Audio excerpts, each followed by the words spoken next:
غشاي غشا څه کار دی ولې خیر شه بیا لږ څه رښتې خبره کړې وه نو ما ویل چې ښه واده وکړم خان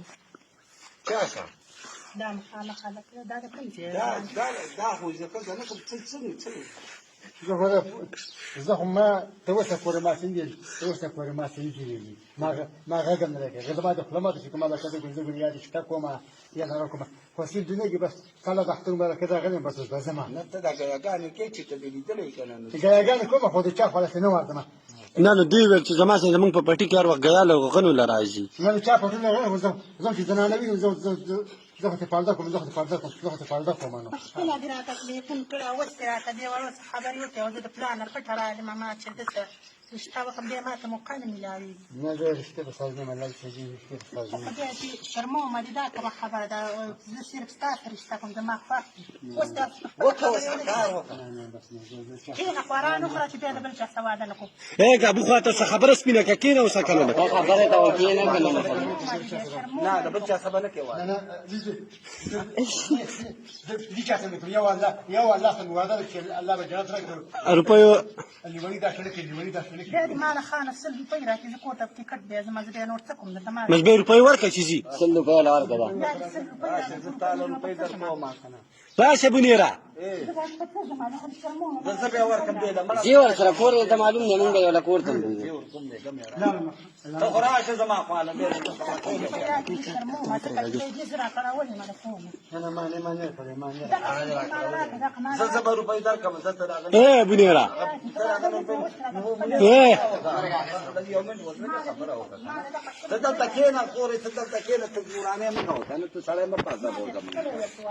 واده کومه بل چا سره وکړه که هغې سره چې واده نه کوي څه چل به کوو نو نه بل چا سره دې وکړي واده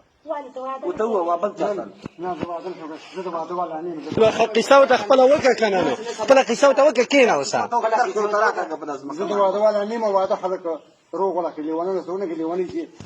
لیونی داخل نه داخل نه خبري نه د واده داخل نه خبري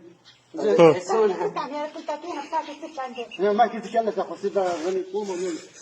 لا خلك هذا كان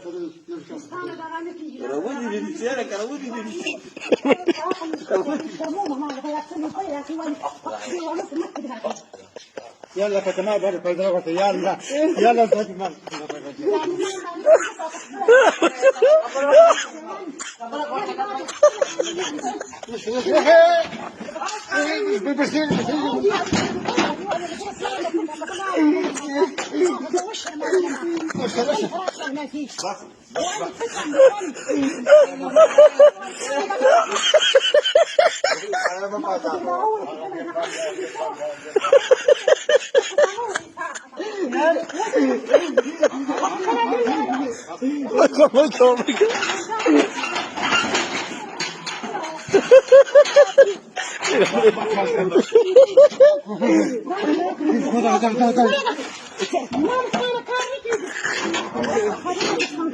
بونیره جنگ به خودسله که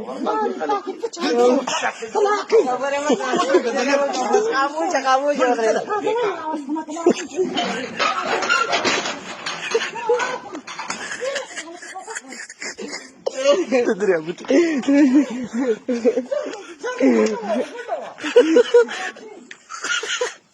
ابو بس